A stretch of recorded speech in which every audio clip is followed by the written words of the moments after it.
Assalamualaikum warahmatullahi wabarakatuh. Raditu billahi rabba wa bil islami dina wa bi Muhammadin nabiyya wa rasula. Rabbi shrah li sadri wa yassir li amri wahlul 'uqdatam min lisani yafqahu qawli. Segala puji bagi Allah Subhanahu wa taala karena telah memberikan nikmat kesehatan kepada kita semua sampai saat ini, dan tak lupa juga kita kirimkan salawat serta salam kepada Nabiullah Nabi Muhammad SAW, Nabi yang membawa kita dari jalan kegelapan menuju jalan keterang benderang.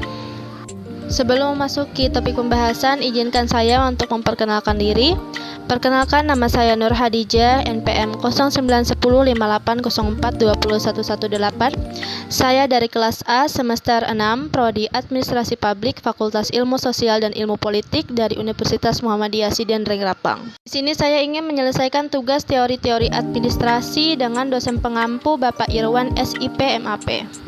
Yang akan saya bahas yaitu ada 4, kerangka teori, fungsi teori, bentuk teori, dan proses lahirnya teori. Baiklah, kita akan memasuki topik pembahasan yaitu kerangka teori. Merupakan suatu gambaran atau rencana yang berisi tentang penjelasan dari semua hal yang dijanjikan sebagai bahan penelitian yang berlandaskan pada hasil dari penelitian tersebut. Kerangka teori biasanya juga berisi mengenai relasi antara sebuah variabel dengan variabel yang lainnya, yang biasanya terdapat sebab serta akibat dari kedua atau lebih dari dua variabel tersebut. Yang kedua, bentuk teori. Teori bentuk atau teori ide adalah pendapat Plato bahwa bentuk-bentuk non-fisik tapi substansial atau ide merupakan realitis paling akurat ketika digunakan dalam konsep ini.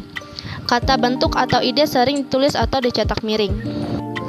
Fungsi teori menurut Schnellbacher dalam Moleong, fungsi teori adalah meramalkan dan menjelaskan perilaku, menemukan teori lainnya untuk aplikasi praktis, memberikan perspektif bagi usaha jaringan data, membimbing dan menyajikan gaya penelitian. Proses lahirnya teori.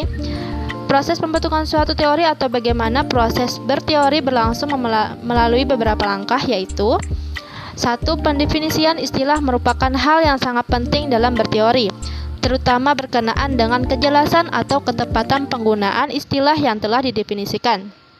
Kedua, klasifikasi yaitu pengelompokan informasi-informasi yang relevan dengan kategori-kategori yang sejenis.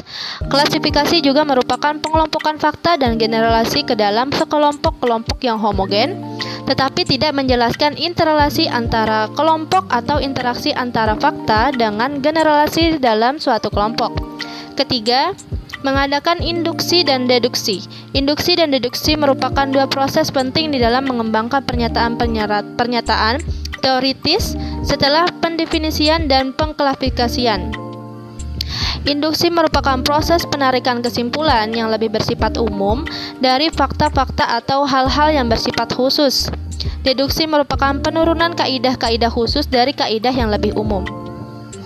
Keempat, informasi, prediksi, dan penelitian. Pembentukan suatu teori yang kompleks mungkin berpangkal dari inferensi, yaitu penyimpulan dari apa yang diamati.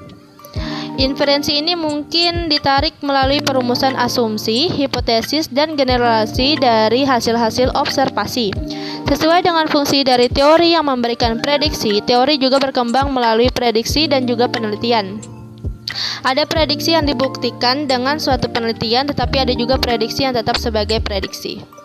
Kelima, pembentukan model-model. Karena yang dicakup dengan teori sering menyangkut hal-hal yang sifatnya abstrak dan kompleks, maka untuk memberikan gambaran yang lebih konkret dan sederhana dibuat model-model. Model ini menggambarkan kejadian-kejadian serta interaksi antara kejadian. Terakhir, nomor 6, pembentukan subteori. Suatu teori yang telah mapan dan komprehensif mendorong untuk terbentuknya sub-subteori. Subteori ini cenderung memperluas lingkup dari suatu teori dan juga memberikan penyempurnaan. Itulah tadi topik pembahasan yang dapat saya sampaikan. Jika ada salah kata mohon maaf. Assalamualaikum warahmatullahi wabarakatuh.